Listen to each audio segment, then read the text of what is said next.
Источник вечного наслаждения. Тихо. Глава 26. Удивительный Кришна. Не понимая всей сложности Кришны, верховной личности Господа, и не зная о Его необычайных духовных совершенствах, простодушные пастухи и пастушки Вриндаваны начали обсуждать удивительные деяния Кришны, на какие люди не способны. Один из них сказал: «Мои дорогие друзья, как это возможно, что такой необыкновенный мальчик, совершающий такие удивительные поступки, пришел к нам во Вриндавану и живет с нами? Воистину, это невозможно. Представьте только, ему теперь всего 7 лет. Как же он мог поднять холм Гавардхану одной рукой и держать его, подобно тому, как царь слонов держит цветок лотоса? Для слона поднять цветок лотоса не составляет ни малейшего труда. И также Кришна поднял холм Гавардхану без всякого напряжения. Когда он был еще младенцем и не мог даже толком видеть, он убил страшную ведьму Путану. Вместе с молоком, которое он пил из ее груди, он также выпил и ее жизненный воздух. Кришна убил ведьму Путану в точности, как в вечное время, в должный срок убивает живое существо. Когда ему было лишь 3 месяца, он спал под ручной тележкой. Ему, голодному, захотелось материнского молока, и он стал плакать, вскидывая кверху свои ножки. От толчка его маленькой ножки тележка тут же развалилась на куски. Когда ему был всего 1 год, его унес демон-смерч Тринаварта. И хотя он утащил Кришну высоко в небо, Кришна просто повис на шее демона и принудил его упасть вниз и тут же испустить дух. Однажды его мать, рассерженная тем, что он воровал ее масло, привязала его к деревянной ступе. А ребенок потащил ее за собой к 2 деревьям, которые назывались Ямала Арджуна, и так свалил их. В другой раз, когда он пас коров в лесу вместе со своим старшим братом Баларамой, демон по имени Бакасура появился там, и Кришна расщепил надвое его клюв. Когда демон по имени Ватсасура смешался с телятами, которых пас Кришна, с намерением убить его, Кришна сразу же заметил демона, убил его и забросил на дерево. Когда Кришна вместе со своим братом Баларамой вошел в лес Талаван, демон по имени Дхенукасура в облике осла набросился на них и тут же был убит Баларамой, который поймал его за задние ноги и забросил на пальму. Хотя демону Дхенукасуре помогали сородичи, также в облике ослов, все они были убиты, и лес Талаван стал доступен для животных и обитателей Вриндавана. Когда Праламбасура смешался с друзьями Кришны, пастушками, Кришна сделал так, что Баларам убил его. Потом Кришна спас своих друзей и коров от страшного лесного пожара и наказал змея Калию, жившего в озере Ямуны, заставив его покинуть ее и так очистив от ее воды от яда. What did you get up to? The second paragraph. Yamuna poisonless. Yeah. He made the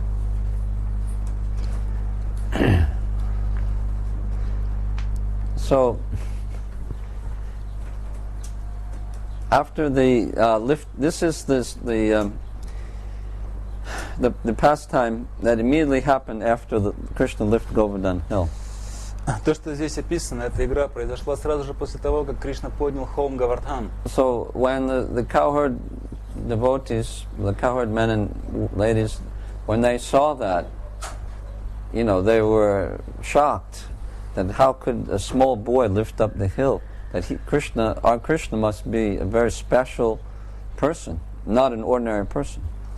Когда пастухи и пастушки увидели, как Кришна поднял холм Гавардхан, они подумали, что должно быть это какой-то необычный человек, необычная личность.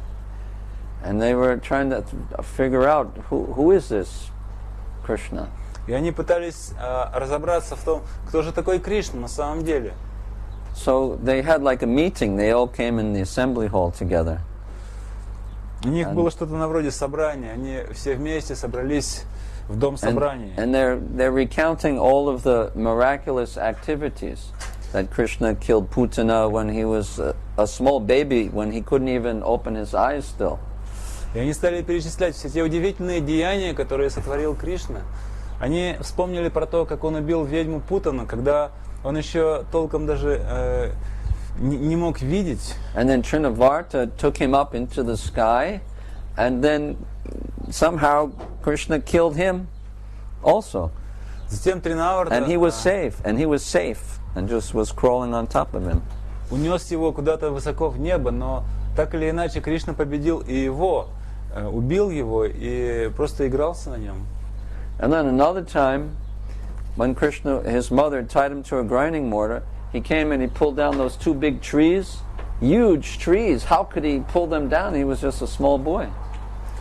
В другой раз, когда мама привязала его к деревянной ступке, Кришна пошел вместе с этой ступкой гулять и потянул за два огромных дерева, которые были вывернуты с корнем. Как такое возможно? And then there was Bakasura, Vatsasura, Dhenukasura, and so many asuras. He killed them all. Потом был Бакасура, Ватсасура, Дhenukasura, много разных других асуров, но Кришна убил их всех. And then there was that huge monster that came out of the Jamuna with thousands of heads, Kaliya. А потом какое-то чудовище с тысячами голов вылезло из Ямуны, Калия. But Krishna chastised him and forced him to leave, told him to get out from here and don't come back. Но Кришна выгнал его из Ямуны и сказал: убирайся отсюда. So this boy of yours, he's not an ordinary boy. И они говорили: этот твой мальчик вовсе не обычный ребенок. He must be the Supreme Lord or some manifestation of Narayan or some great yogi or demigod. Он, наверное, является каким-то богом верховным или каким-то проявлением Нараяны или возвышенным йогом или каким-то полубогом на худой конец.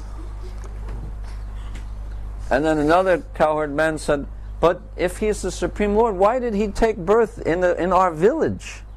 Which is it's a simple place with just a lot of dust and cows and, Боже мой. Другие говорили: но почему тогда, если он Верховный Господь, почему он родился в нашей деревне? Такое грязное место, столько пыли, кругом одни коровы. Just like if there was some great person that appeared in Purvamaika. Как если бы в Первомайке родился какой-то великий человек. With effulgent, child, and he did all these miracles, and everybody would think, but if he's God, why he come to Purvamaika? И от него исходило сияние, и он совершал бы все эти удивительные подвиги. Все бы подумали: ну, если он Бог, то с какой стати ему рождаться в Первомайке? So, one of them said, well, what Gargamuni said? He said that previously, that this boy had appeared, that he's as good as Narayan, and previously he had appeared in white and red form, and he will appear in a yellow form later. И кто-то другой из пастухов сказал: а вы помните, что говорил Гарга-муни про этого младенца? Он говорил, что он ни в чем не уступает Нараяне, и что прежде он уже являлся в теле белого цвета, красного цвета, а потом придет еще и в теле желтого цвета.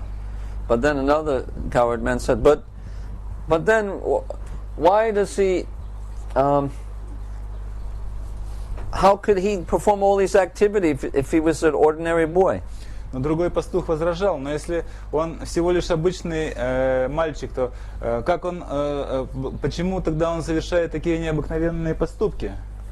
And then another one said, but how is it that he seems, we take him on our lap and embrace him and hug him, cuddle him, and if we don't do that, he becomes unhappy. Еще один пастух сказал: но ведь мы садим его на колени, мы его обнимаем, мы его ласкаем. Если мы не делаем этого, то на самом деле он страдает, ему чего-то не достает. So in this way they were trying to figure out who is this Krishna. Они с разных сторон рассматривали это, пытаясь понять, кто же такой Кришна. And then Nanda said, but anyway, I think a lot of you don't understand how my son, he's a big rascal. И потом Нанда сказал, я How думаю, can he что... be, Narayan? Come on. Потом Нанда сказал, наверное, многие из вас не понимают, кто такой мой сын. Он просто большой мошенник. Как он может быть Нараяной? Давайте, рассказывайте. Said, you don't know this boy, he can't even control his senses. He's always greedy for sweets. Он даже чувства свои контролировать не может. Он все время хочет с какими-нибудь сладостью стащить. We give him so many sweets, and still he goes to the neighbor's house and steals sweets from them. Мы его постоянно кормим сладостями, и все равно он ходит к соседям и пытается у них что-нибудь сладенькое украсть. And if he can't find any, then he steals butter and yogurt from them. Если ничего сладкого не находит, тогда он начинает воровать масло и йогурт. I mean, even a yogi, he can control the senses. What to speak of Narayan? Имеется в виду, что даже йоги может контролировать свои чувства. Что ж тогда про Нараяну говорить? And then when he comes back and the neighbors come and they complain, then he looks very innocent and says, "No, I didn't do anything." И когда он приходит, и приходят соседи, они начинают жаловаться на него, он пытается выглядеть таким невинным ни в чем и говорит, я ничего не делал.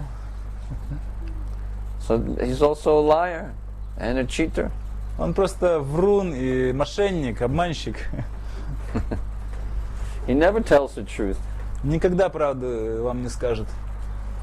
And at night, sometimes when there's a thunderstorm and the clouds make thunder, then he comes running into our bedroom and jumps into our bed, and he's shivering hides under the blanket, shaking.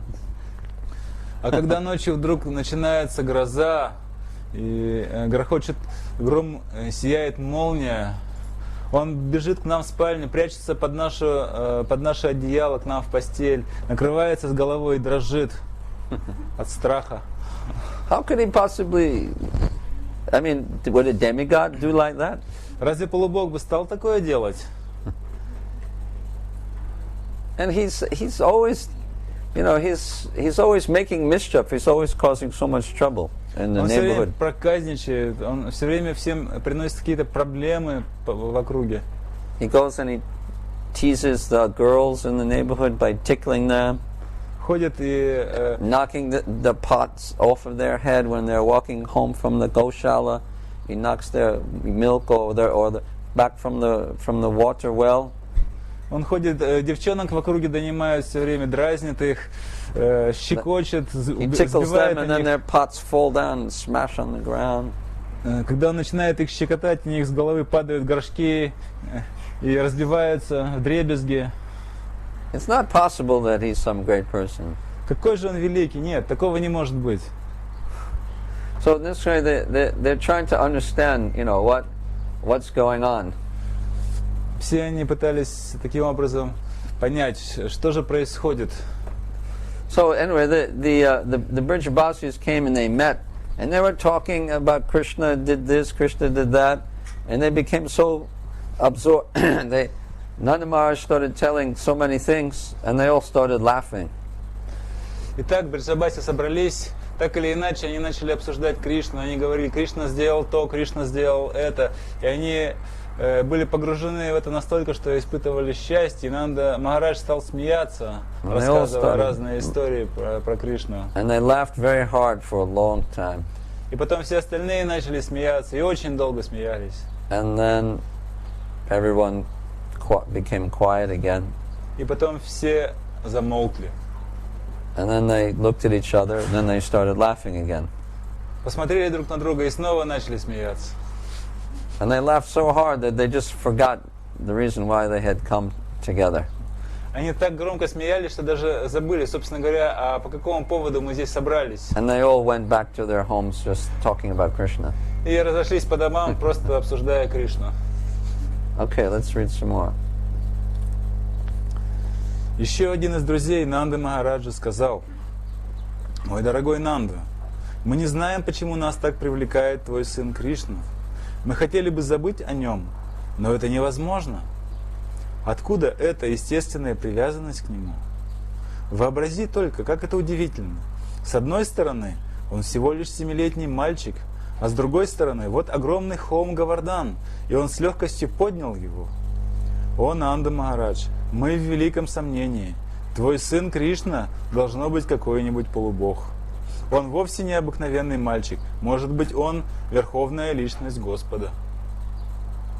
Услышав такие похвалы от пастухов Вриндавана, царь Нанда сказал: «Мои дорогие друзья, в ответ я могу только повторить утверждение Гарга Муни, чтобы развеять ваши сомнения. Когда он явился ко мне, чтобы со всеми положенными церемониями дать моему сыну имя, он сказал, что этот мальчик не сходил на землю в разные времена, и всякий раз кожа его была другого цвета, и что в этот раз он явился во Вриндаване. Кожа его темна, и зовут его Кришна. До этого кожа его была белого цвета, затем красного, затем желтого. Он сказал также, что когда-то этот мальчик был сыном Васудевы, и каждый, кто знает о его прежнем рождении, называет его Васудевой. На самом деле, он сказал, что у моего сына множество имен, соответствующих его различным качествам и занятиям. Гаргачарья заверил меня, что этот мальчик создаст самую благоприятную обстановку в моей семье, и что он будет способен даровать трансцендентное блаженство всем пастухам и коровам Вриндавана. Даже если мы будем попадать в трудные положения, милостью этого мальчика мы будем легко выходить из них. Он также сказал, что в прежние времена этот мальчик спас мир от порока и спас всех добродетельных людей из рук грешников. Он также сказал, что любой, кому повезет привязаться к этому мальчику, Кришне, никогда не погибнет и не узнает поражения от врага. В целом, он в точности как Господь Вишну, всегда принимающий сторону полубогов, которые поэтому не знают поражений от демонов. В заключение Гаргачарья сказал, что мой мальчик вырастет таким, как Вишну, в трансцендентной красоте, качествах, деяниях, влиянии и великолепии. И потому нам не следует слишком удивляться его необыкновенным делам. Сказав мне все это, Гаргачарья вернулся домой. И с тех пор мы постоянно видим необыкновенные деяния этого ребенка. Если верить Гаргачарье, я думаю, что он должно быть сам Нараяна, или может быть полное воплощение Нараяна. The last paragraph. No, it's okay. So the cowherd people, Braj, they were wondering, how is it that we love Krishna so much? Итак, пастухи и пастушки удивлялись, почему мы так любим Кришну. You know, and at the same time, they weren't sure if Krishna, is he a demigod or is he God or who is he? В то же самое время они испытывали большие сомнения, они не понимали, кто такой Кришна. So it means Кто он, that полубог, бог, кто он вообще? their love was not dependent on the knowledge of Krishna's position. It was beyond that. Их любовь, она вовсе не зависела от знания о том, кто такой Кришна, каково его положение. Их любовь была трансцендентна по отношению к этому. One time, a interviewer, maybe a newspaper reporter, he interviewed Prabhupada, and he asked him, Swamiji, you're spreading your Krishna movement all around America, but what if at the end of the day you'll find out that Krishna is not really God? There's no, then what would you do? Однажды один репортер, который интервьюировал Шрила Прабхупаду, задал ему такой вопрос. Он говорил: Свамиджи, вы распространяете повсеместно эту философию сознания Кришны. Но что, если вдруг в конце своей жизни вы обнаружите, что Кришна вовсе не Бог? Что же вы тогда будете делать? Prabhupada said, I wouldn't change anything. Because this life is so nice, chanting Hare Krishna, eating this kind of food, and dancing and chanting and wearing these nice clothes. I would do the same thing. Даже если бы я это вдруг понял, я бы ничего не стал бы менять в своей жизни. Так прекрасно жить в сознании Кришны, есть прекрасную пищу, носить прекрасную одежду, воспевать Хари Кришна. Пусть все так и продолжается. And so even if Krishna is not God, he's so wonderful, he's so beautiful, I would still love him. Даже если вдруг случилось бы так, что Кришна не был бы Богом, тем не менее, он настолько красив, он настолько прекрасен. Я так люблю его, что я бы ничего не стал менять. So, ordinary people may be very concerned, who is Krishna and who's the Supreme Lord? Is he a manifestation of Vishnu or what? Because they're concerned of what can he do for us? Mm-hmm. Can he give us liberation? Can he satisfy all our desires? Обычно люди с мирским складом, они интересуются, каково положение Кришны, кто он такой, экспансия Вишну или каково вообще его положение. Они задаются таким вопросом, потому что они хотят понять, что он может даровать нам, что он может сделать для нас. Может быть, он может нам освобождение дать. But a higher devotee, he's not concerned about these things. He just loves Krishna because Krishna is beautiful and sweet.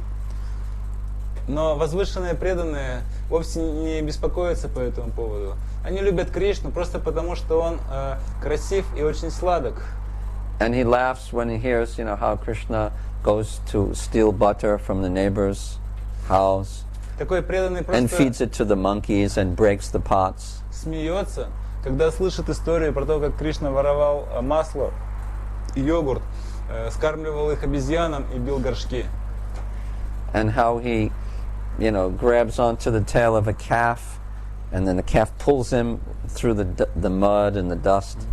Или когда он слушает про то, как Кришна хватался за хвост телят, и телята таскали его по глине, по грязи.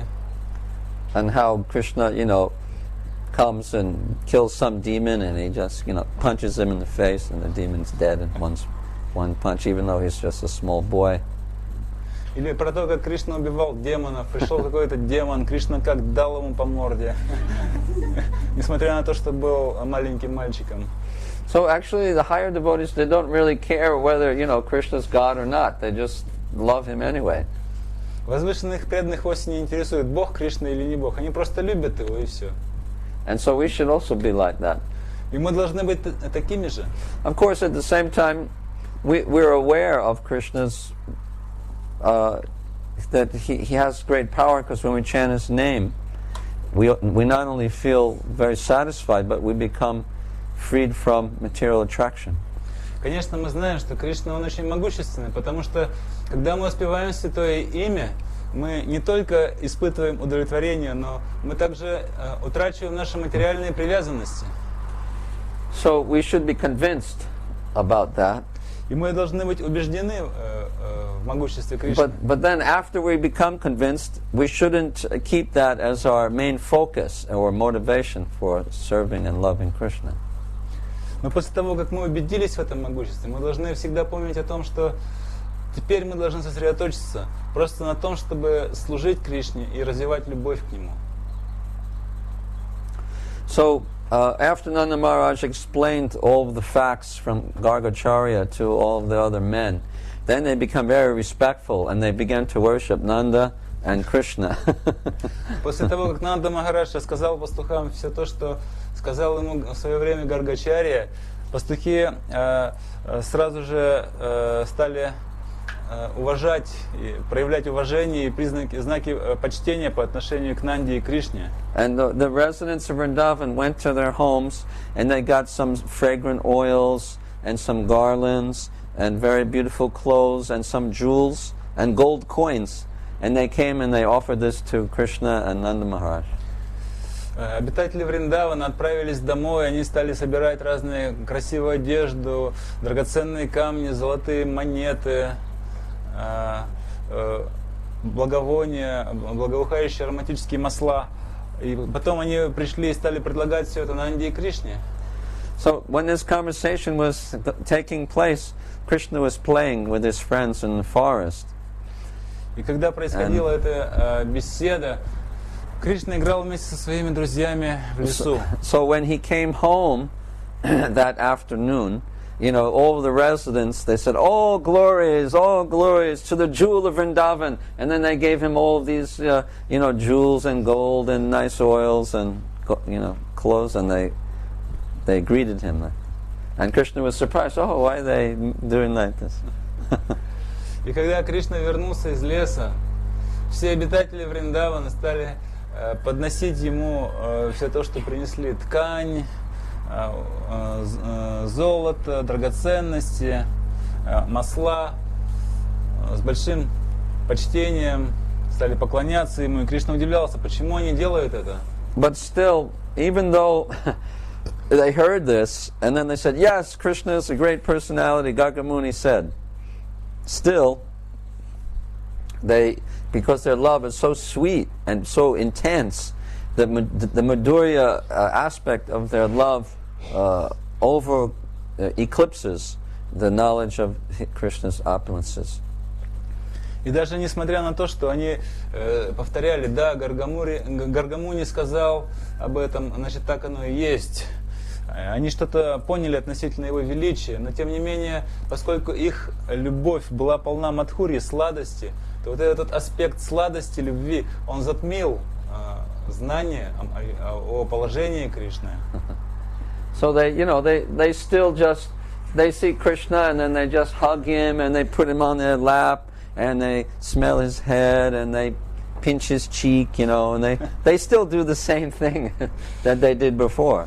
Несмотря на то, что они что-то узнали о величии Кришны, тем не менее, по-прежнему они сажали его на свои колени, они обнимали его, они вдыхали запах его волос, они щипали его за щеки. Они делали все то же самое, что делали до этого. And they think, yes, our Krishna, he's as good as Narayan. Они говорят, да, Кришна такой же хороший, как Нараяна. Yeah, he's even more beautiful than Narayan. Он даже красивее Нараяна. And we love him so much. А мы так любим его. And here, have some butter. На, вот скушай масло. Makan kokao, makan kokao. Take some butter. Возьми немножко макха. Take some masla. Прими немножко. Prikadi gobo, prikadi. Like this, and they just still play with. Okay, you can read the last paragraph. И так они продолжали играть с Кришной. Когда пастухи со вниманием выслушали от Нанды Махараджа, что сказал Гаргачарья, они еще больше оценили необыкновенные деяния Кришны и почувствовали радость и удовлетворение. Они начали восхвалять Нанду Махараджу, ибо благодаря ему их сомнения о Кришне развеялись. Они сказали: пусть Кришна, который столь добр, красив и милостив, защитит нас. Когда разгневанный Индра наслал на нас ливни, сопровождаемые крупным градом и сильным ветром, Кришна тут же проникся к нам сочувствием и спас нас и наши семьи, коров и ценное имущество, подняв холм Говардану, подобно тому, как ребенок поднимает гриб. Он спас нас таким чудесным образом. Пусть Он продолжает одарять нас и наших коров своими милостивыми взглядами. Да будем жить в мире под защитой удивительного Кришны. Так заканчивается комментарий Бхактивиданты в 26 главе книги «Источник Вечного Наслаждения», которая называется «Удивительный Кришна». So the Braja Bhakti has a very wonderful quality to it. And the acharyas have described that they have compared the consciousness of the Brijabasis to a pot of boiling milk. Итак, Враджа Бхакти — это что-то совершенно необычное, оно обладает удивительными качествами. И ачарьи сравнивают это бхакти с горшком, в котором упаривается молоко. In the village, in India, they always boil milk because they don't have any холодильники. В Индии молоко всегда кипятят, потому что холодильников у них нет. So, they're always boiling milk, and because they get the milk from the cowshed, there's always some grass or some straw in it. Они всегда кипятят молоко, но поскольку молоко приносят прямо из коровника, там всегда есть какая-то солома, трава.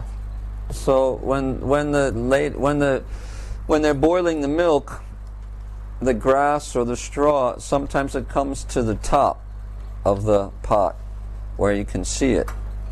И когда молоко таким образом кипятят, то солома и трава, она всплывает, и мы можем видеть ее.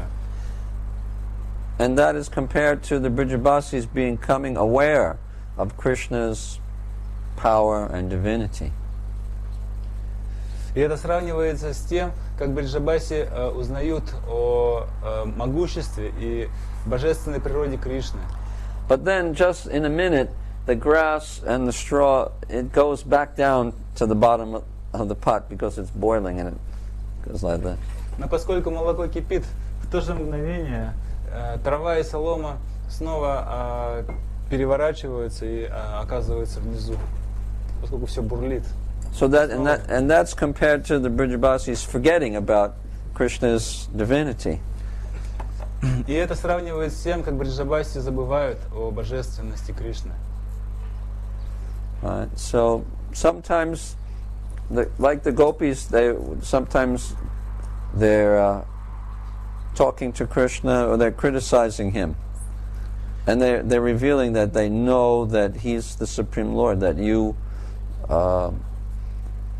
in a previous life, you killed Bali from behind the tree. You shot him and you killed him. You're a cheater. Так иногда гопи, разговаривая о Кришне, ругают его. И в этот момент иногда проявляется то, что они знают, что Кришна Верховный Господь. Они могут сказать: ты мошенник, в прошлой жизни ты убил Бали из-за кустов. And you, when Bali Maharaj surrendered to you, then you just tied him up. А когда Бали Махарадж предался, even though he gave you everything, you just sent him to hell in the lower planets. Когда Бали Махарадж предался тебе, ты просто связал его и послал почти что в ад, на низшие планеты. And you also, when a lady approached you in the forest out of love, you just cut off her nose. А когда однажды в лесу к тебе подошла женщина, сгорая от любви, ты просто отсек ей нос. So we know that you're a very, ungrateful person. Мы знаем, что ты очень неблагодарный and you cannot человек. we know that we cannot trust you. Мы знаем, что тебе нельзя верить. You're very cruel. Ты очень жесток. Why you did so many things like this to so many people? Почему ты столько несправедливости сотворил по отношению к разным людям? And now you've stolen our hearts, and you've attracted us here to the forest, and now we've left our homes, and now you're rejecting us. А теперь ты похитил наши сердца, ты созвал нас сюда ночью, мы ушли из дома, а ты отвергаешь нас? And in this way they criticize Krishna. Таким образом они ругали Кришну. So it's Braj Bhakti, it's like, it's a mixture of, they know that who Krishna was, but they're not concerned so much about that. They still think that they're superior to him. Это смешение разных чувств. That they can call him a rascal and a cheater. Они знают о том, насколько велик Кришна, но это их нисколько не волнует. Несмотря ни на что, они продолжают его называть мошенником, обманщиком. It's only by the power of Yoga Maya that they can act like this. И так можно действовать только под влиянием йога майи. But if you compare, like the Brijabasis, to Arjuna or some other devotee, you'll see that there's quite a difference. Если вы сравните Бриджабаси с Арджуной или с другими преданными, вы увидите очень большую разницу. Because outside of Vrindavan there are 5 kinds of devotees. Потому что за пределами Вриндаваны есть преданные 5 видов. There's Jnana Bhaktas, Shuddha Bhaktas, Prema Bhaktas, Prema Para Bhaktas, and Prematura Bhaktas. Есть Гьяна Бхакты, Шуда Бхакты, Према Бхакты, Према Пара Бхакты и Прематура Бхакты. Like Bharat Maharaj is an example of a Jnana Bhakta. Так, примером Гьяна Бхакты может быть Бхарата Махарадж. And they're very much aware of Krishna's, divinity. И гьяна бхакты, они очень много знают о том, насколько возвышен Кришна, что он имеет божественную природу. Generally, they're in like Shanta Ras. И главным образом такие бхакты находятся в Шантарасе. Because they're so much aware of the Lord's divinity that they think that, well, you know, he has a transcendental form. He doesn't, you know, he has a spiritual body, so he doesn't need to eat. He doesn't need to sleep. He doesn't need to drink anything. So why should we make any offerings, or why should we, you know, put him in the bed or make clothes for him? Because he doesn't need us. He doesn't need our service. So we just, you know, pray. We bow down and we just offer some prayers. Like this. Обычно такие бхакты находятся в Шантарасе, потому что они очень много знают о Кришне. Они знают, что Кришна является возвышенной божественной личностью. Они знают, что у него тело трансцендентное, он не хочет ни спать, не хочет ни есть. Поэтому они думают, с какой стати мы должны укладывать его, с какой стати мы должны кормить его. Мы просто будем склоняться перед ним в почтении. So then the Shuddha Bhakta is like Ambarish Maharaj. Шудда Бхакта, подобно Амбариша Махараджу, он является примером такого Шудда Бхакты. So he is engaged in all different kinds of services. Он занят with all of his senses. Видами служения при помощи всех своих чувств. Krishna Padara Vindayo Vajankshi Vaikunta Gunana Vanane. He's engaging all of his senses in glorifying the Lord, his head in bowing down, his hands in cleaning the temple, his feet in walking to the temple. Он занимает все свои чувства служением Кришне. Голова склоняется в поклоне, ноги отправляются в храм, руками он моет пол в храме. So he's doing more service, but he's still in complete awe and reverence. Он выполняет очень много служения, но он по-прежнему находится на уровне почтения. And then Prema Bhakta like Hanuman. Примером Према Бхакта является Хануман. He's more affectionate, so he comes a little bit closer to the Lord. В нем больше любви, поэтому он находится ближе к Господу.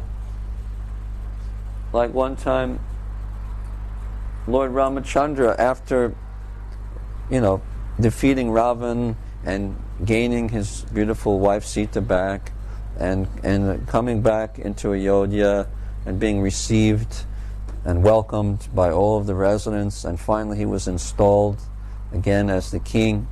Then he called Hanuman.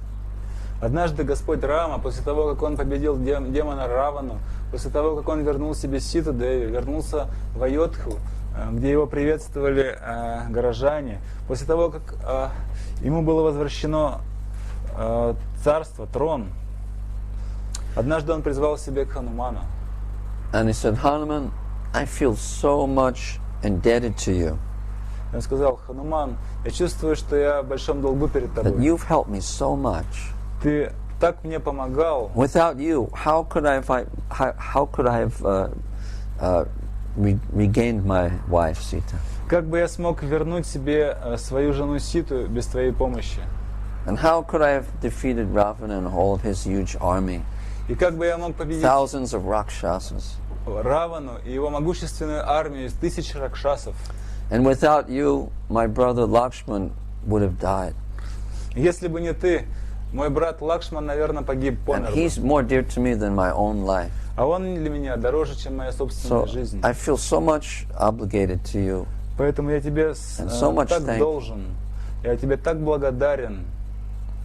So please, I want to offer you some benediction. Please ask from me whatever you want. Я должен даровать тебе какое-то благословение. Пожалуйста, скажи мне, чего ты хочешь? We can see Hanuman, he performed so many services. Everything he did was in service. Мы можем видеть, что Хануман совершил такое большое количество служения. Практически все, что он делал, являлось служением. He was a messenger for the Lord. Он был посланником Бога. He carried the Lord's shoes. Он носил he would bring food for the Lord. Он подносил Богу and water пищу, from the воду, rivers. воду из реки. He was the Lord's carrier. Он The Lord would ride переносил, on his back. он переносил Господа на своей спине. He used his tail like an umbrella over his head. Он использовал свой хвост как Then- зонтик, закрывая им He was like a Господа. spy for the Lord. Он был шпионом Господа. And he fought like a warrior with the Lord, for the Lord. Во имя Господа он сражался как воин. He was a messenger. He did everything. You know, it's just really absorbed in Seva Dasya Bhav. Он делал все, что только можно. Он был по-настоящему погружен в Сева Дасью. So Hanuman said, "My Lord, I just want to serve you. Please don't ask me. I don't want to ask anything from you in return. И Хануман ответил Господу: о Господь, я просто хочу служить Тебе. Не предлагай мне ничего взамен. I never thought of asking you for any benediction for my service. Я никогда не просил Тебя ни о каких благословениях в обмен на мое служение. I just want to serve you more." Я просто хочу служить Тебе больше и больше. And then Lord Ram said, "But Hanuman, in my heart I have a strong desire to offer you some benediction. Won't you please, at least to satisfy me, accept some benediction?" И Рамачандра сказал: но Хануман, понимаешь, в своем сердце я чувствую очень сильное желание благословить Тебя. Может быть, ты примешь какое-то благословение просто для того, чтобы меня удовлетворить? Right? That's a favor for me. Please accept Окажи мне, пожалуйста, милость. Прими, пожалуйста, мой дар. Please ask something from me. Пожалуйста, попроси у меня Give me the что-нибудь. pleasure of giving you something. Доставь мне удовольствие. Позволь мне одарить Тебя чем-нибудь. So then Hanuman looked down. He was a little shy. He said, "Well, if I was to ask anything, then please give me your embrace, my Lord." Then then Lord Ram took him and embraced him in his arms. И Хануман потупил взор и очень стыдливым голосом сказал: ну уж если мне просить Тебя о чем-то, то я хотел бы просить Тебя о том, чтобы Ты обнял меня, мой Господь. И Господь Рамачандра обнял Ханумана. But he never embraced Ambarish or like that, Но он никогда не обнимал Амбаришу or Bharat. или Бхарату Махараджа. So he gets a little bit closer to the Lord because of his complete mood of service. Хануман находится ближе к Господу, поскольку он полностью погружен в настроение служения. And then there's the Prema Para Bhakta, that's the Pandavas, Далее headed by следует Arjuna. Према Пара Бхакты. Их примерами являются пандавы во главе с Арджуной. The Pandavas, the Lord, not only were they able to serve the Lord, but the Lord also served them. Пандавы не только служили Господу, но и Господь служил им. And he would regularly embrace them. И он обнимал их постоянно. Like when he met, especially when he met Arjuna, В особенности, когда он встречался с Арджуной. he would always embrace Он всегда Arjuna. обнимал Арджуну. And he would give blessings to Nakul and Sahadev. Он давал благословение на Куле и Сахадеве. And he would bow down to Bhima and Yudhishthira. И он склонялся в почтении перед Бимой и Юдхиштхирой, потому что они были старше его. But he would embrace all of the Pandavas, actually. Но так или иначе он... Or the elder Pandavas would embrace him. Но так или иначе So it он was все равно regular. обнимал всех пандавов, потому что в данном случае старшие пандавы обнимали его. And plus Krishna acted as a messenger and as a chariot driver and in a subordinate role, which the Lord never did with Hanuman. Hanuman would never accept such service from Ram. Также Господь выполнял иногда такую роль, как был посланником пандавов или даже колесничим. То есть он ставил себя в подчиненное положение у пандавов, чего он никогда не делал по отношению к Хануману. Хануман никогда бы не принял подобное служение от Господа. Right. If Ram tried to, do some menial service for Hanuman's chariot, or was like tried to act as a messenger, Hanuman would never accept. Если бы Рама попробовал выполнять какое-то служение Хануману, стал бы его посыльным или колесничим, Хануман никогда бы не пошел на это, не согласился. So the Pandavas accepted that because they weren't always fully conscious of the Lord's superior position. They would sometimes forget because of their intimate relationship with him. И пандавы разрешали этому происходить, потому что они забывали об истинном положении Кришны вследствие их близких взаимоотношений. Yeah, especially Arjuna. В особенности это касается Арджуны. Like one time, Narada was searching for Lord Krishna. Как однажды Нарада искал Господа Кришну. So he went to different places. He went to Lord Brahma, his father, and then he went to his brother, Lord Shiva, looking for some advice. Lord Shiva said, "Yes, I know." He said, "The Lord he's spending a lot of time on the earth now, in Hastinapur with the Pandavas, so you can go there and meet him." So then Narada came to the earth. В поисках Кришны Нарада отправился к своему отцу Брахме, потом к своему брату Шиве. И Господь Шива сказал ему: "Да, я знаю, где находится Кришна. Он сейчас находится на земле, и он часто бывает в Хастинапуре у пандавов, поэтому иди туда, и ты сможешь повстречаться там с ним." So Narada came to Hastinapur, and he saw all these palaces, and he inquired from some of the ministers, or soldiers, where is Lord Krishna? And they told him, well, Lord Krishna's in Arjuna's palace. He's with him now, so you should go there. Нарада прибыл в Хастинапур, он увидел там различные дворцы, и он стал спрашивать у различных служащих, стражников, где находится Господь Кришна, на что ему ответили, что он сейчас находится во дворце у Арджуны. Пожалуйста, отправляйся туда. So Narada went to the big palace of Arjuna.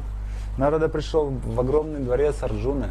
And he entered the palace. He asked if he could speak with Lord Krishna. They said, yes, Lord Krishna is with Arjuna now, but he asked us not to allow anyone to bother them.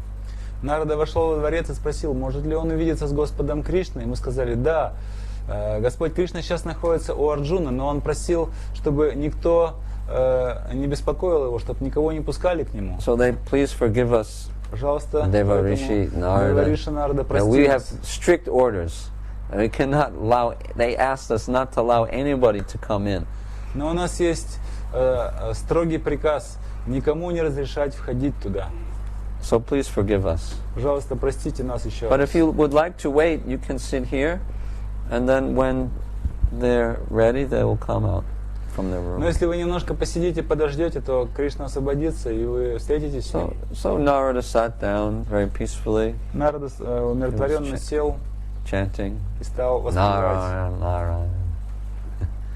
Narayana, Narayana, Narayana, Narayana, Narayana, Narayana, Narayana, Narayana, Narayana, Narayana, Narayana, Narayana. And he was waiting there for a long time, and Он долго ждал. And waiting and waiting. Ждал.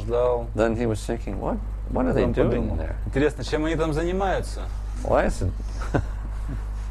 Почему? And he became very curious. Ему стало любопытно. So then he decided,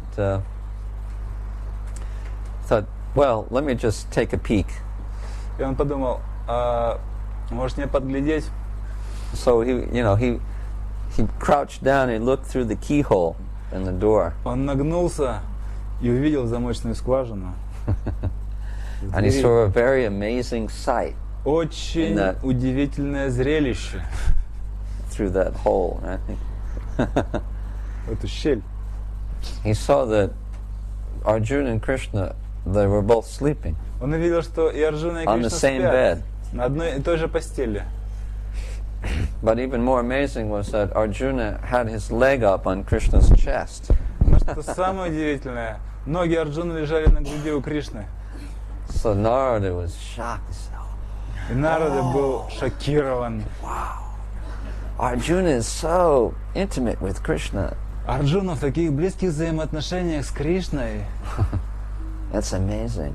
Потрясающе. So then he just sat down again and just was waiting respectfully. И он снова сел и стал почтительно ожидать. So, Arjuna, he was very close and very intimate with Lord Krishna. Итак, Арджуна был очень близок в отношениях с Кришной. And he just thought of him as his cousin brother. Он думал о нем просто как о своем двоюродном брате. And he used to just call him, Krishna, without any title. И он обращался к нему запросто так, Кришна, без всяких No титулов. Shri Krishna or Не Шри Кришна, Bhagavan не Krishna. Бхагаван Шри or Кришна. something.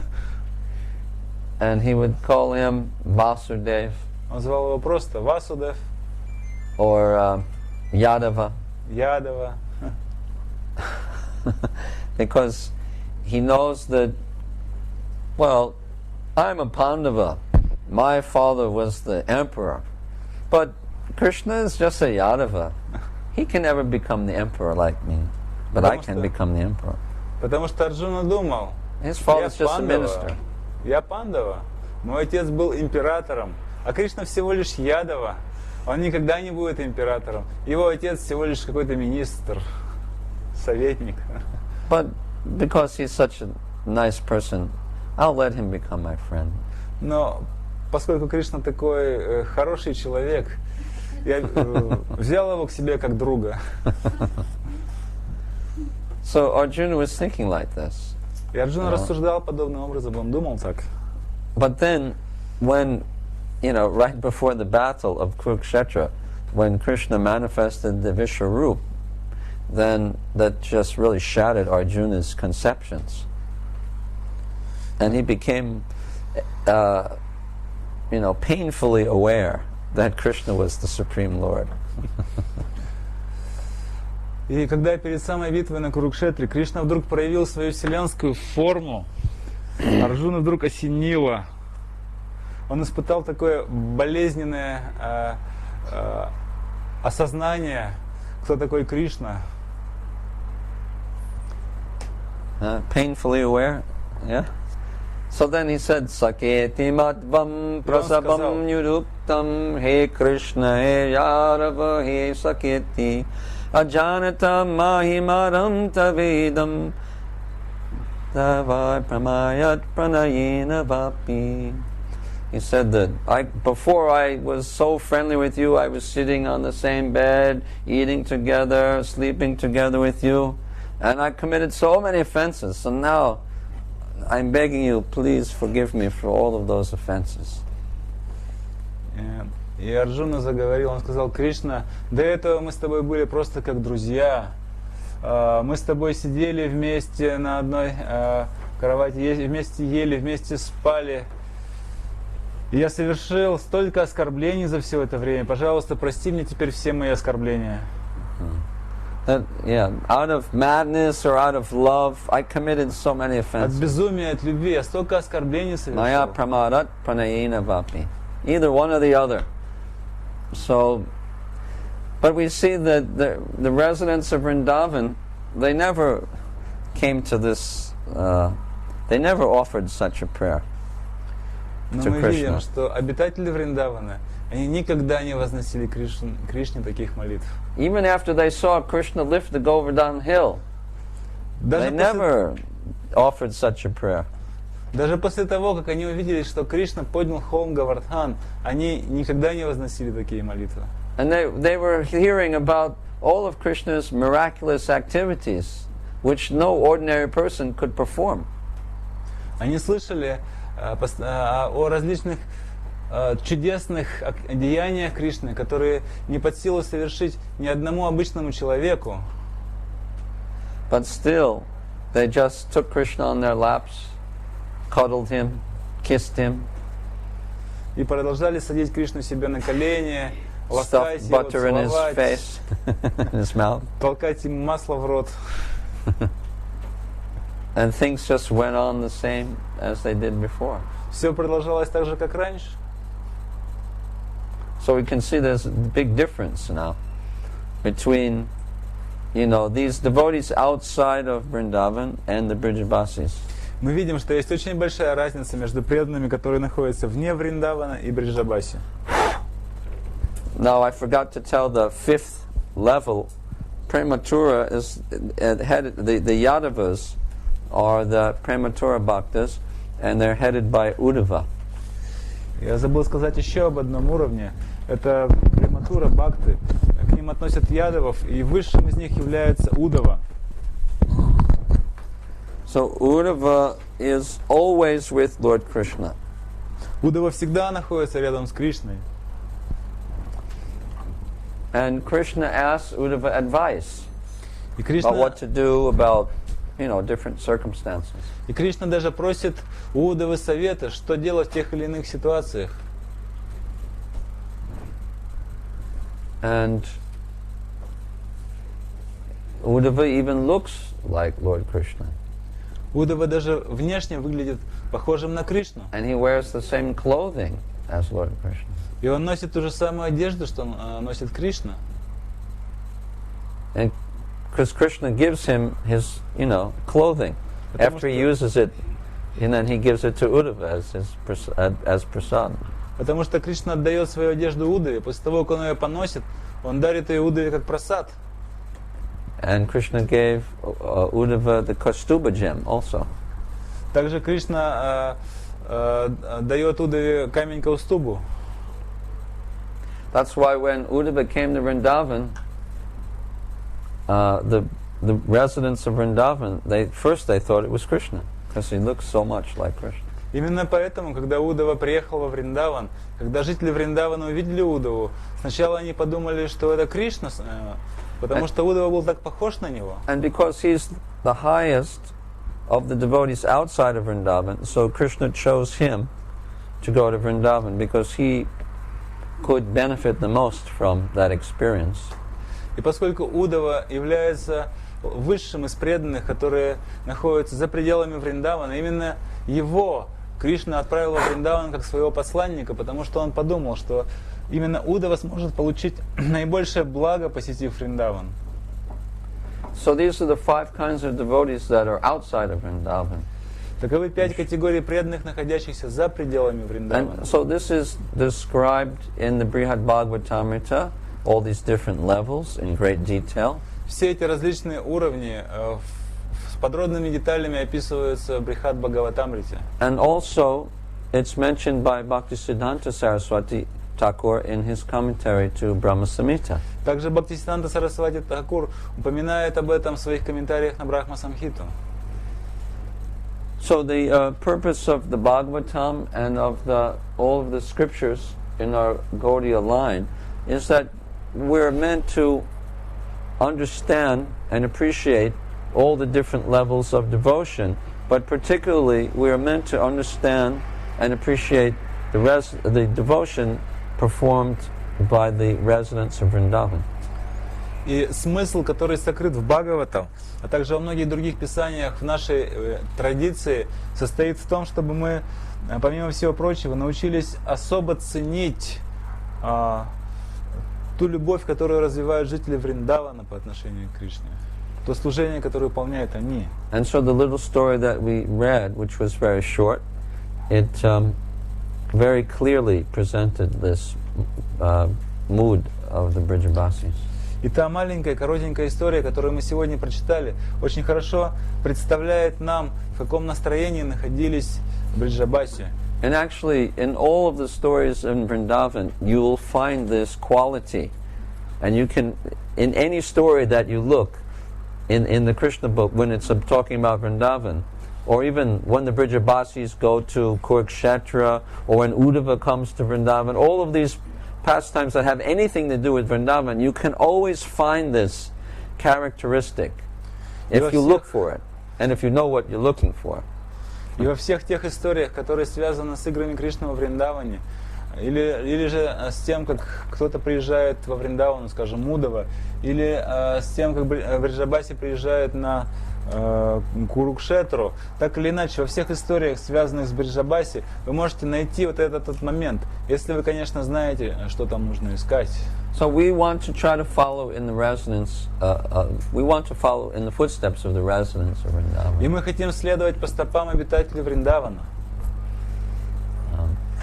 And of course, in our conditioned state, we can't fully do that. И, конечно же, в нашем обусловленном состоянии мы не можем делать этого в полной мере. You know, we still must understand the basic points given in Bhagavad Gita, that we're not the body, Нам все etc. еще по-прежнему нужно понять какие-то основополагающие вещи, изложенные в Бхагавад-гите. Например, то, что мы не являемся телом. Because we're still under that illusion that Потому we're что this мы body. по-прежнему находимся в этой иллюзии, что мы являемся телом. So we need to hear, you know, the basic spiritual knowledge again and again. Поэтому нам снова и снова нужно обрести основы духовного знания. But at least we should understand what is the goal and what is, you know, what we're aspiring for. Но, по крайней мере, мы должны уяснить, в чем же состоит цель, к чему мы должны стремиться. And we should understand the different, the philosophy of the Gaudiya Vaishnava tradition И мы должны понять философию гаудия-вайшнавской традиции. and the different levels of devotion which are, exhibited by different kinds of devotees. И различные уровни преданности, которые проявляются разными видами преданных. Because, we have the highest religion, actually. Потому что в действительности мы обладаем высшей формой религии. У нас есть высшая форма религии. Unfortunately, we're not so qualified. К сожалению, мы не слишком квалифицированы для того, чтобы ей заниматься. But a person, should be judged by his goal, Но his prospect, о what человеке нужно судить по тому, his aspiration. какую цель перед собой он ставит, к чему он стремится, в чем видит перспективу. I mean, we may be at a particular level, maybe not so high. That's okay. Мы можем находиться на каком-то уровне, может быть, не слишком высоком. Нормально. But if we have a very high goal, Но если у then нас, that will, propel us forward in spiritual life. но если у нас очень высокая цель, то это будет подталкивать нас, сильно подталкивать нас к духовному росту. And also, if we have such a goal in our heart, some aspiration, then that will also be very pleasing to Krishna. Также, если у нас есть очень возвышенные духовные стремления, то это будет доставлять огромное удовлетворение Кришне. Because Krishna will think, oh, he wants to love me like that? Потому что Кришна думает, он так сильно хочет любить меня. Очень хорошо. Отлично. Это очень редко. У меня есть много преданий, но это преданный хочет Браджа-бхакти. Это очень редко. Okay, I'll give some blessings for him. Хорошо, я дам ему благословение. He gives some special blessing, and it makes Krishna said, he wants to love me in such intimate way. That's nice. Кришна дает ему особое благословение. Он думает, этот преданный хочет любить меня такой интимной любовью. Здорово. So we should keep that goal, on our head. И мы должны нести эту цель на своей голове. And at the same time, we should work at our present level. And we shouldn't be in illusion thinking that, you know. Но в то же самое время мы должны действовать, находясь на своем уровне. Мы не должны находиться в иллюзии, что мы просто, имея цель, уже ее достигли. You know, that I'm an intimate associate of the Lord. Я очень близкий so much. спутник Господа. Я так люблю Его. I will dance with the Lord. Я буду танцевать с Господом. And He'll embrace me. Он будет обниматься со мной. We shouldn't dream, you know. Не нужно That's called мечтать. kalpana. Называется калпана. This is not good. И это плохо. We should just think that maybe if I can become a speck of dust in Goloka Vrindavan, then I'll be satisfied. I'm not even qualified to get that. Мы должны думать. Stita Duli Sadrashim Vuchintaya, Lord Chaitanya prayed. Stita Duli, just a little speck of dust at the feet of the Lord. That's okay. That's all I want. Мы должны думать, если бы мне удалось стать хотя бы частичкой пыли на Галоке Вриндаване, это было бы очень здорово для меня, но я не достоин даже этого. Господь Чайтанья молится, Стхита Dhuли, Садришами Вичинтая. Стхита Dhuли означает пылинка. But Stita Duli at the feet of Nanda, the son of Nanda, not at the son of anyone else, or not at any other form of the Lord. Но пылинка на лотосных стопах сына Нанды и ни у какой другой формы Господа. Yeah. Because then we can also, you know, see the Braja Lila, we can also, you know, even as a speck of dust, somehow we can come close to the residents of Vrindavan, and we can maybe imbibe some of their strong attraction and intense love for Krishna. Потому что если мы попадем на Галоку хотя бы пылинкой, мы сможем увидеть все эти игры Господа. Мы сможем проникнуться этим духом, этим настроением, эмоциями, любовью обитателей Враджа. Окей, хорошо. Это все. Вопросы есть?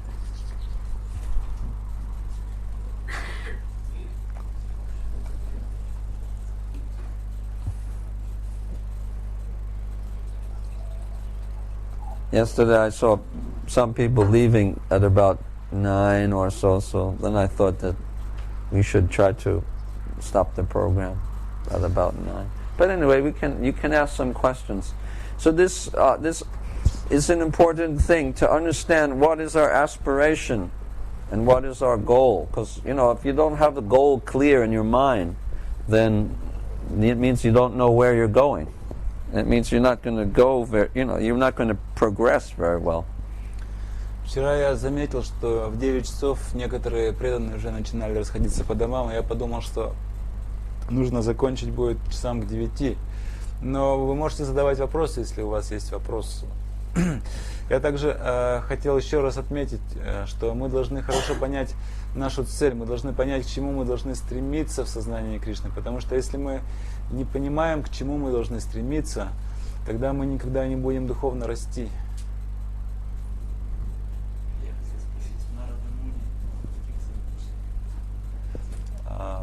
Narada Muni, I wanted to ask about Narada Muni. What are his relationships with the Lord? With the Lord? Well, Narada Muni's Ishtadev is Narayan. Иштадевом Нарада Муни является Нараян. So Narayan only can offer up to Dasiras to his devotees. Нараян может даровать своим преданным вплоть до дасьи расы, любовь вплоть до дасьи расы. So I believe that his level is also Prema Bhakta, as Hanuman. Я думаю, что его уровень такой же, как у Ханумана, Према Бхакта. But we should also understand that, you know, Narada has his original form as Madhumangal. Но мы должны также понимать, что у Нарады есть его изначальная форма. Это Маду Мангал во Враджамандале, who is the intimate the funny cowherd friend of Krishna. Intimate funny cowherd friend. близкий друг Кришны, очень забавный пастушок. Pashtushok.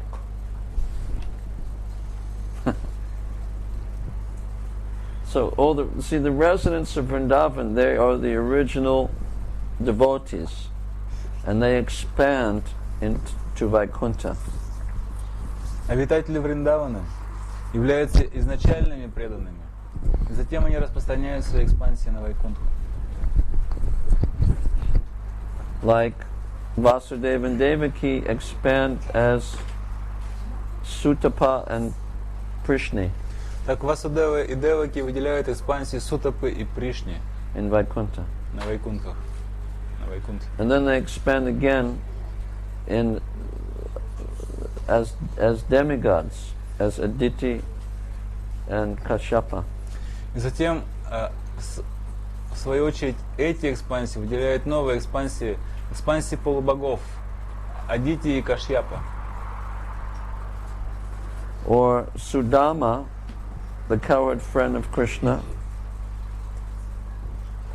Судама, мальчик-пастушок, друг Кришны. he expands as Garuda in Vaikuntha. На Вайкунтхе выделяют экспансию Гаруды. And then he expands again as the demigod, the son of Vinata Garuda, who is is a demigod. In the higher Затем этот Гаруда выделяет экспансию полубога Гаруды, который является сыном Винаты. So Nanda Baba, he expands as Sunanda in Vaikuntha. Нанда Баба на Вайкунтхе выделяет экспансию Сунанды. And then and Mother Yashoda also. И у мамы Ишоды тоже есть экспансия. And then they expand again as demigods Drona and Nara. И затем они выделяют экспансию полубогов Дроны и Дхары.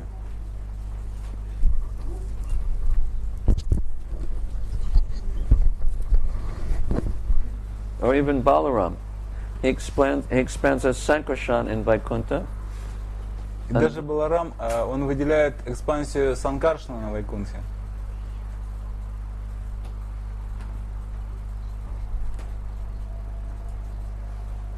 And then he has also another form of Sheshnag, who's holding up the universes. Который, в свою очередь, выделяет экспансию Шешанаги, который поддерживает Вселенную. So the original devotees are in Goloka Vrindavan, in Brajadam. Таким образом, изначальные преданные живут на Галоке Вриндаване, во Враджадхаме.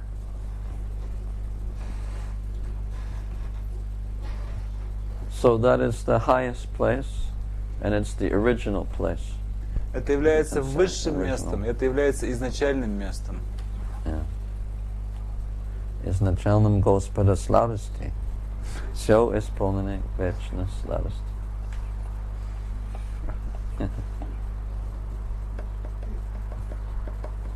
Yes.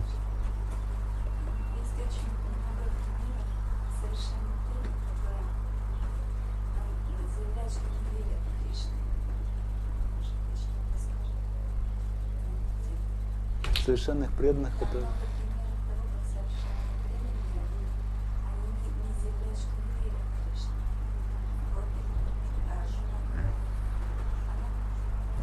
Совершенные преданные заявляют, что они не верят Кришне. There are many examples of perfect devotees who would say that they don't believe Krishna, like Arjuna, gopis, They don't believe Krishna.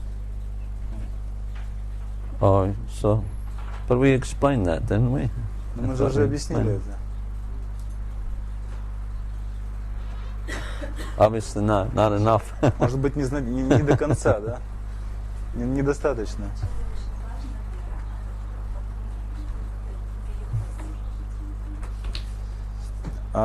In the beginning, faith is very important, But then we should change something. There should be some change, yeah? She's asking. Well, that happens in the relationship. Это происходит во взаимоотношениях.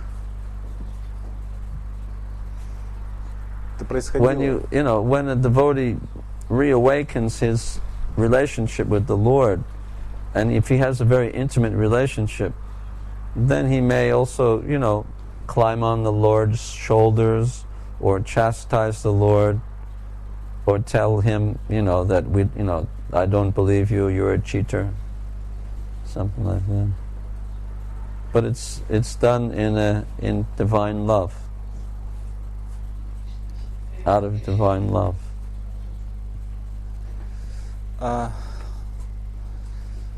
Такое происходит, когда преданные осознают свои взаимоотношения с Господом, и когда они пробуждают свои взаимоотношения с Господом, тогда они могут вскарабкаться Господу на плечи, или отругать его, или сказать ему: «Я тебе не верю». Но они делают это в настроении божественной любви.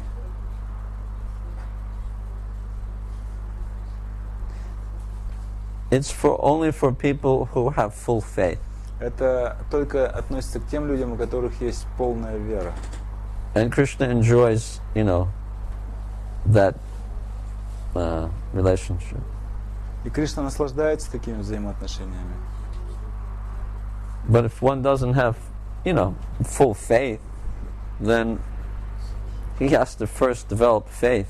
Но если у кого-то нет такой твердой веры, полной веры, то ему сначала нужно развить такую веру в Кришну. But even he told Arjuna that, yes, people from Mathura always lie and cheat, but they never cheat ones they love. And I love you, you're my devotee, so don't worry, I won't cheat you. Кришна говорит, например, Арджуне: да, действительно, люди из Мадхуры, они все время обманывают, все время жульничают, но я не буду обманывать тебя, потому что я люблю тебя, а тех, кого мы любим, мы никогда не обманываем. And ultimately Krishna didn't cheat the gopis. He returned and had rasa dance with them. В конечном итоге Кришна также не обманул и гопи, потому что он вернулся и танцевал с ними танец расу. And if you read enough Goswami literature, you'll see that Krishna also returned to Vrindavan. Если вы почитали достаточно книг Госвами Вриндавана, вы увидели бы, что Кришна также снова вернулся во Вриндаван. So Krishna's not really a cheater, but sometimes it seems that way.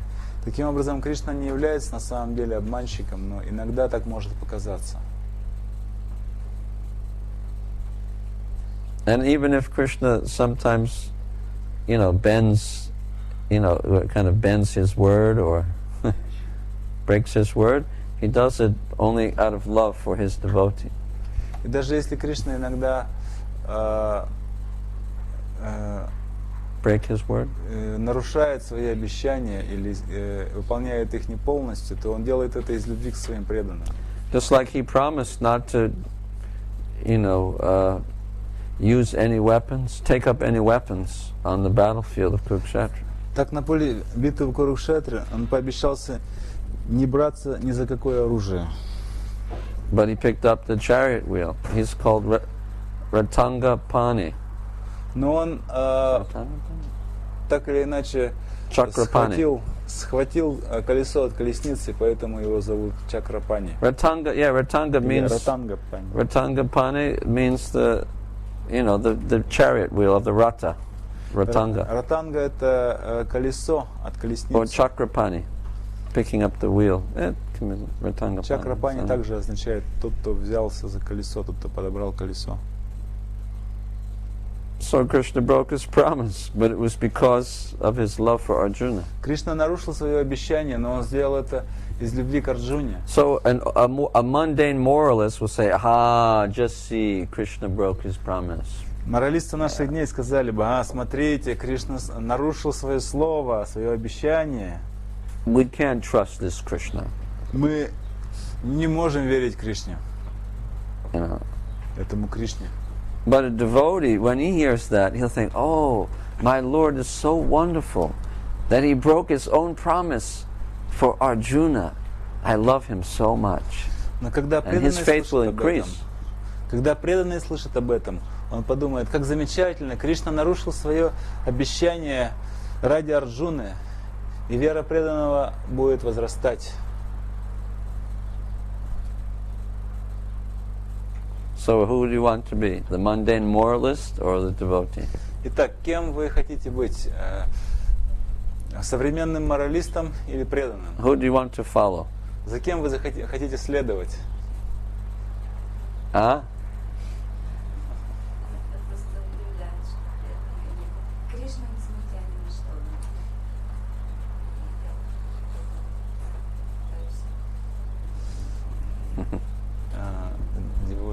Devotees love Krishna in spite of everything that he do. поступает не так, как они хотят. Sometimes he act not in the way they want. Да, конечно. Ожидают от него, и, конечно, But it's always the best for his devotee. Но все, что он делает, является лучшим для его преданных. бывает не всегда можно. But not always we can understand it. Right. Конечно. But if your consciousness comes up higher, then you can understand. Но когда ваше сознание, если ваше сознание будет возвышаться, то вы сможете понять. The ant crawling on your leg, he doesn't understand. Муравей, You know который that ползет по вашей ноге, he's не on your leg. понимает, что он на вашей ноге. He just thinks he's on a big highway. Он думает, что он по проспекту гуляет. With some trees. Там какие-то деревья растут. With the hairs, some Это hairs волосы. on them. But his consciousness is very restricted. Но его сознание очень ограничено. But if his consciousness were expanded, Но если бы его сознание he стало may шире, think that, uh-oh, I better get out of here. Because Он this подумал, person's да. going to sit or, slap me and crush me. он бы подумал, ого, надо поскорее убираться Better отсюда. go back to my Человек еще home. сядет и прямо на меня. Лучше я домой пойду. Then he'll do the right thing. И тогда он правильно поступит. But because we're in ignorance, we may not understand, what's going on around us. Но поскольку мы в невежестве, мы не всегда можем понять, что же происходит вокруг Because our нас. consciousness is like an ant. И наше сознание подобно муравьиному. So Krishna consciousness means to expand the consciousness. Таким образом, сознание Кришны означает расширение сознания. And then when you understand, then you think, oh, wow, okay. И Now затем, I can tolerate this situation. и затем, когда мы все это осознаем, тогда мы говорим, да, пожалуй, мне Because лучше now I understand, what's going on, why the Lord has arranged this situation. потерпеть эту ситуацию. И теперь я понимаю, почему Господь создал эту ситуацию. Panimanye, that's very important. Понимание это очень важно.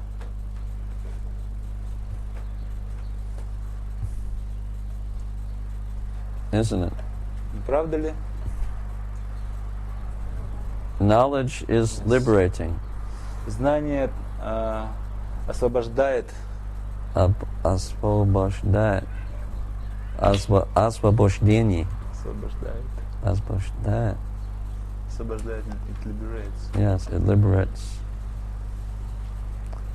Освобождение. Освобождает. Okay, all right. Are you happy? Вы счастливы? Удовлетворены? А еще насчет воображения. Also about imagination. Есть медитация на Джигика, тоже в шашлыке. Там же говорится, что тоже, как я хочу увидеть, то есть любое воображение. А вот в начале хочется действительно смотреть Кришну.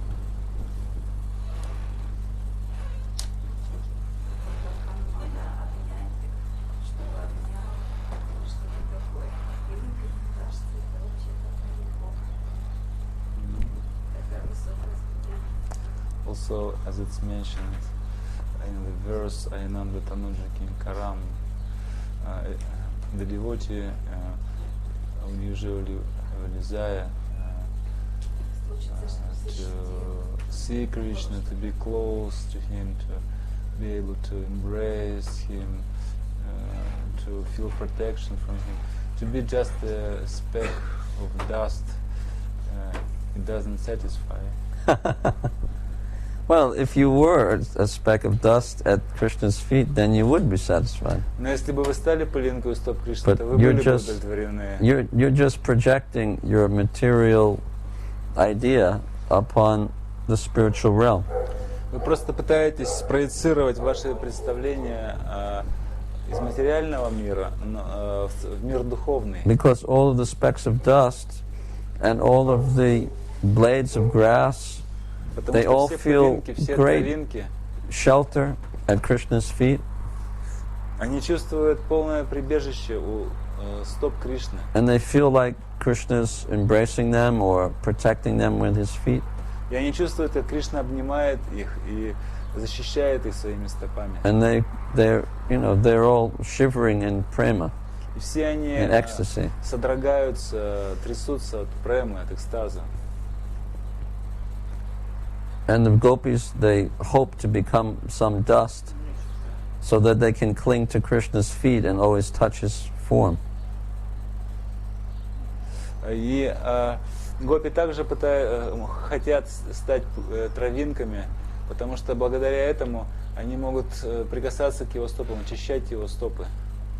But you think that being a speck of dust is not very satisfying. Но вам кажется, что быть пылинкой не очень удовлетворяет But the нас. gopis think that it's better than their position.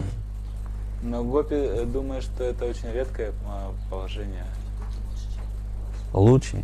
лучше, чем их положение. Я как раз понимаю, что это невозможно хотеть просто пылинкой со своей рукой. I understand that it's impossible to desire to be a speck of dust with my ego. Ah. Da. So, give up your false ego. Then surrender at the lotus feet of Krishna. That's the... Нужно расстаться с ложным эго. Нужно пожертвовать им, Why hang on to something false? к лотосным стопам Кришны. Зачем нам нужно что-то ложное? Isn't truth better than falsity? Разве правда не лучше, чем ложь? Isn't real beauty better than false beauty? Разве истинная красота не лучше ложной красоты? And isn't real love better than false love? Разве истинная любовь не лучше ложной любви? Isn't real happiness better than false, crippled happiness? Разве истинное счастье не лучше, чем ложное, уродливое счастье, неполноценное? Для того, чтобы сравнивать, нужно постичь это истинное счастье, истинную любовь. But to compare, we have to understand what is real happiness and real love. Yes. Да. So you compare. I already did my comparison. Сравните. You Я уже have сравнение to compare. сделал, теперь вы сравниваете. You can choose whichever you like. Вы можете выбрать все, что вам захочется, все, что вам понравится. But if you want real, lasting happiness, then you'll choose the same thing. You'll choose the real Если love, вам нужна the real истинная, truth, and the real beauty. долговечная любовь, долговечное счастье, то вы сделаете тот же самый выбор. And you can do it also. Вы можете сделать этот выбор. You just need some little help, I Вам think. просто немножко помочь надо.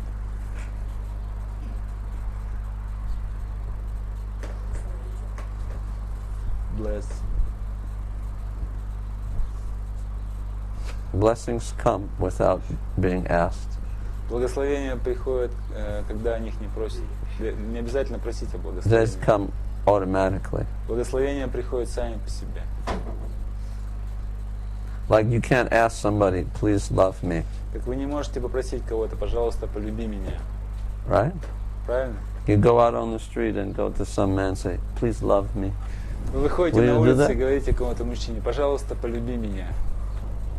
Or if you come to any of them, say, please love me. Или подходите к кому-то из присутствующих, говорите, пожалуйста, полюби It меня. doesn't work like that. Не будет работать, не получится.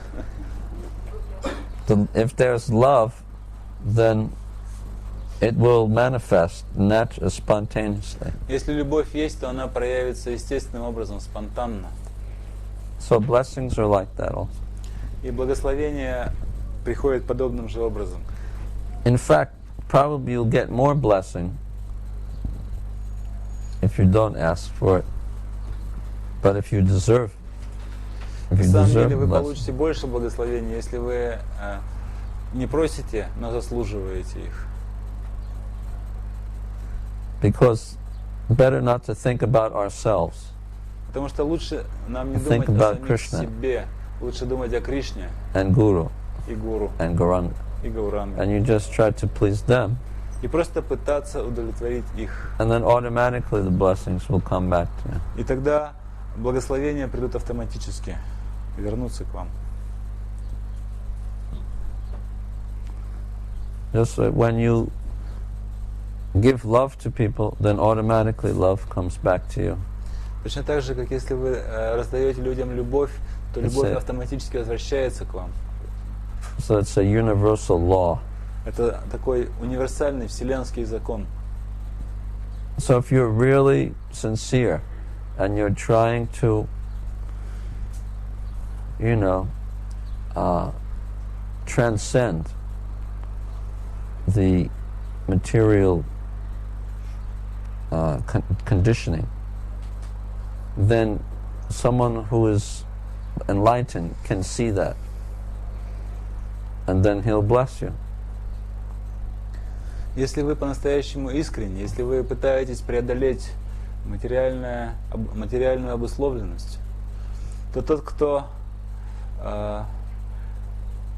по-настоящему возвышен, может увидеть это и благословить вас. And if the person can't see it, then it means that he can't give you a blessing anyway. А если кто-то не может этого видеть, это означает, что он все равно не может вам дать никакие If you have to благословения. ask him for it, that means he's not qualified to give the blessing anyway. Если вы должны просить его об этом, то это означает, что он не квалифицирован.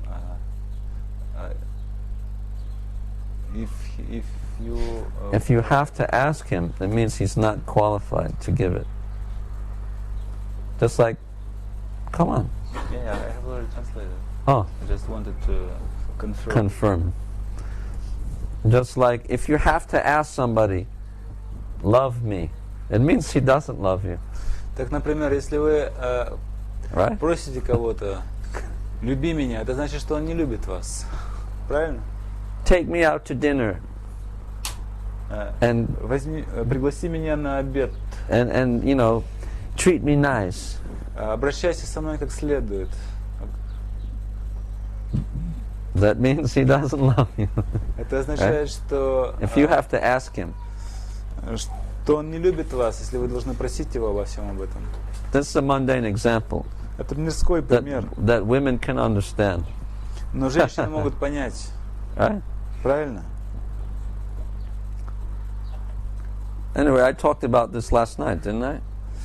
Ну так или иначе, я уже говорил об этом вчера. That you weren't Не here. правда ли? That everybody У вас else не is smiling, because I said that you should never ask for blessings. It's not было. Все necessary. остальные улыбались, потому что я снова повторил, вам не нужно просить о благословениях. Anyway, I'm a philosophical person. Ну так или иначе, я So, люблю философствовать. Please Философская forgive личность. my being so frank. And Поэтому простите мне фамильярность, да, какой-то. Frank? Мою искренность. no, Frank? frank. Frank means Like straightforward and telling as it is. прямоту. Prematu? Prematura. Hey, Uddhava, Prematura. Oh. Well, we're going 360 degrees all the way around. Итак, мы сделали 360 градусов и вернулись туда, откуда мы ушли. So now we have one last question Теперь мы еще from один this saintly вопрос gentleman выслушаем от этого святого джентльмена from Pirvamaika. из Первомайки. The place where Krishna could appear Из того самого места, где Кришна мог появиться.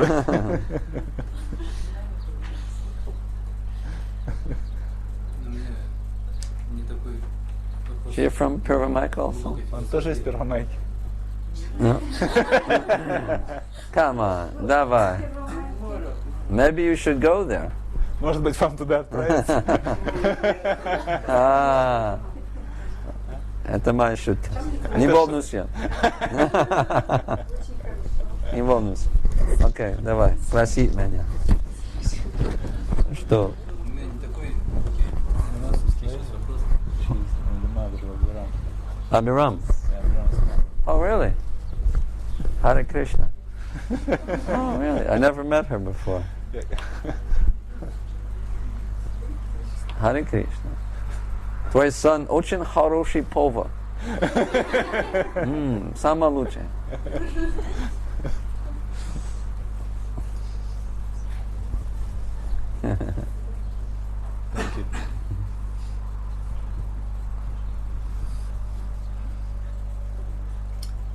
Говорится, что Гаруда питается слонами. Какие-то лилы. Расскажите. It is said that Garuda would eat elephants. It should be some kind of a lila. And maybe you can explain or tell anything about it.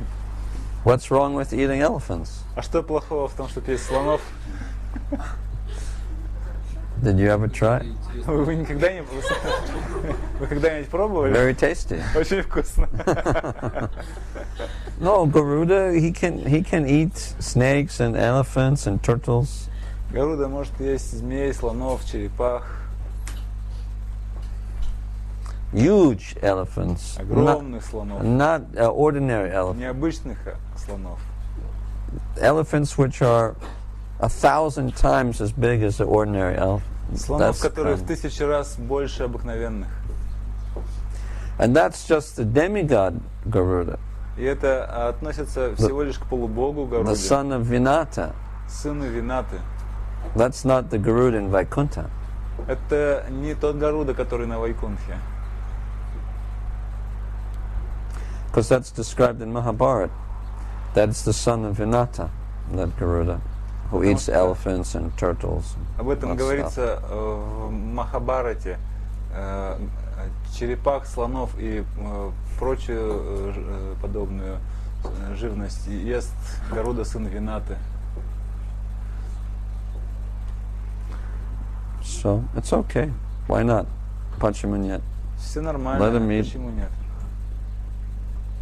He can eat whatever he wants to eat. Он может есть все, что захочет съесть. For demigods, there's no sin or pious acts. They get no karma. Для полубогов нет греховной и благочестивой деятельности. У них нет таких проблем. People in the heavenly planets, they can have illicit sex. Люди на разных планетах могут незаконным сексом даже заниматься. And no karma. И никакой кармы не получают. So if you want to enjoy, you can go there. Так что если хотите наслаждаться, можете отправиться туда. You know, when Arjuna went there, Когда Арджуна туда and then попал, Urvashi fell in love with Arjuna. Урваши Remember? влюбилась в него, помните, да? And Urvashi said, "Come on, let's enjoy." И Урваши сказал, ну давай, I love пойдем, you. понаслаждаемся, я ж тебя люблю. And Arjuna said, Mataji, Арджуна пожалуйста. сказал, You are like my great grandmother. вы подобны моей прабабушке. You are the consort of my great predecessors. Вы супруга моих великих предков. I'm your servant. I just fall at your feet. Please don't approach me in such a way. Я просто ваш слуга, я припадаю к вашим стопам, пожалуйста. Я умоляю вас, пожалуйста, не обращайтесь ко мне с подобными предложениями. У меня столько почтения к вам. I cannot think of you in such a way. Я не могу думать о вас в том настроении, как вы хотите. Нет. So then she said, "Come on." Она сказала, ну давай, You're in the heavenly planets Ты в now. раю. You can enjoy. Наслаждайся. There's no morality here. Здесь никакой морали нет. You can just do whatever you want here. Делай все, что хочешь. And he said, "No, mother, I cannot. Я не могу." She said, "You become a eunuch." Я сказала, тогда проклинаю тебя, стань евнухом. And then she walked away. И ушла. So Garuda also, he can do what he likes. That's the demigod for Garuda. Гаруда полубог, он может делать то, что захочет. Все, что захочет. But still, even he is so powerful. И тем не менее, он остается очень могущественным. It's a reflected expansion of the real Garuda in Vaikuntha. Потому что это отраженная экспансия настоящего Гаруды, который живет в Just like Drona and Dara are reflected expansions of Nanda and Sunanda. Так же, как Дрона и Дара являются not Nanda and Sunanda, but отраженной экспансией. well, they're of Nanda and Yashoda Нанда и in Йашода Goloka. на Галоке.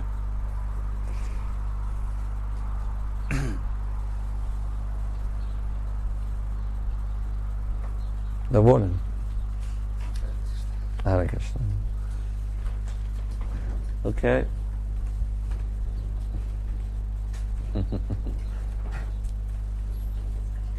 Everybody's happy. Все счастливы. Who's in the back there? Oh, okay, Janaki. Я хотела знать, Просить меня. Что?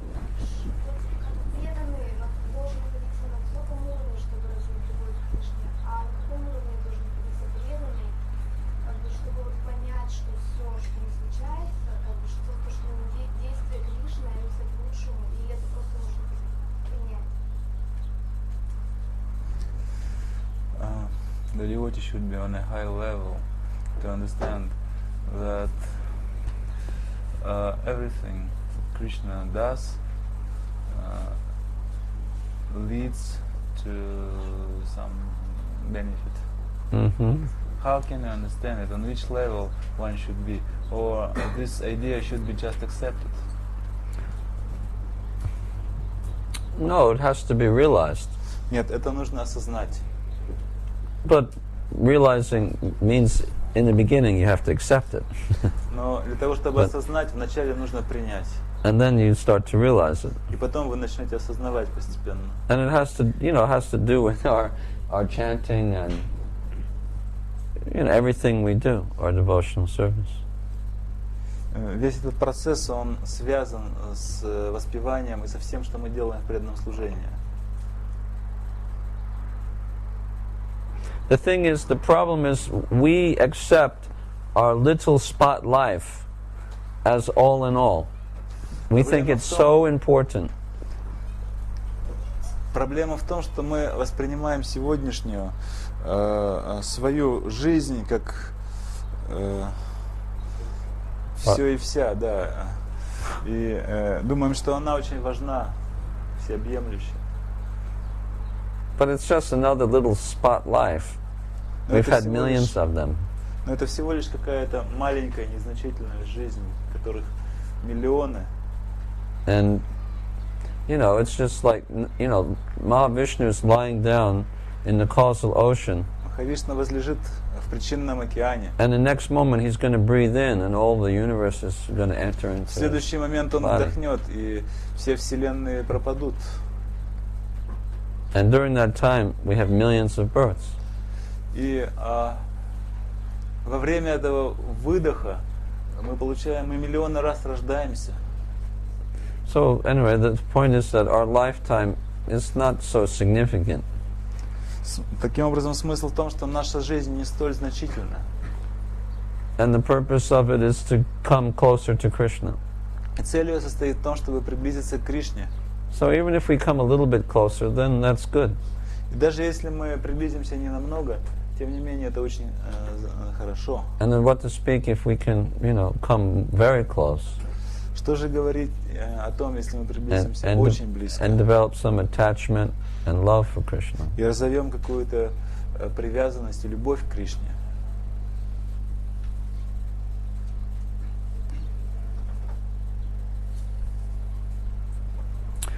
The devotee accepts his karmic situation and sees it as his own doing. Own doing. Преданный воспринимает сегодняшнюю свою кармическую ситуацию как результат своей собственной деятельности. And he just accepts it, and he still offers his respect to the Lord, and just, continues with Krishna consciousness. Преданный принимает эту ситуацию, как она есть, продолжает почтительно относиться к Господу и продолжает развивать свое сознание Кришны. And such a person becomes eligible to enter into the kingdom of God. И такая личность обретает необходимые качества для того, чтобы получает право войти в Царство Бога. But it has to be realized. Но это нужно осознать. So we can practice realizing. Нам нужно тренироваться в этом, практиковать, чтобы достичь подобного осознания, реализации.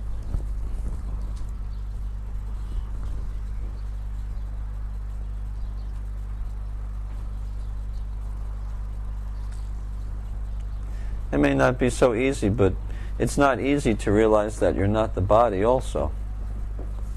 Это может быть не так-то просто, но также не просто понять, что мы не являемся телом. Не правда ли? So it's the same thing. It's a very fundamental understanding that we have to realize. Это то же самое. Это самое базовое понимание, которое мы в первую очередь должны понять. And it may take a whole lifetime to realize. И чтобы понять это, может потребоваться целая жизнь.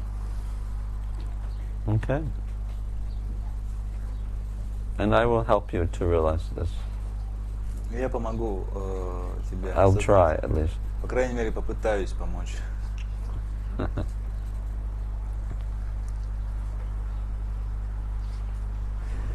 Хорошо. Hare Krishna.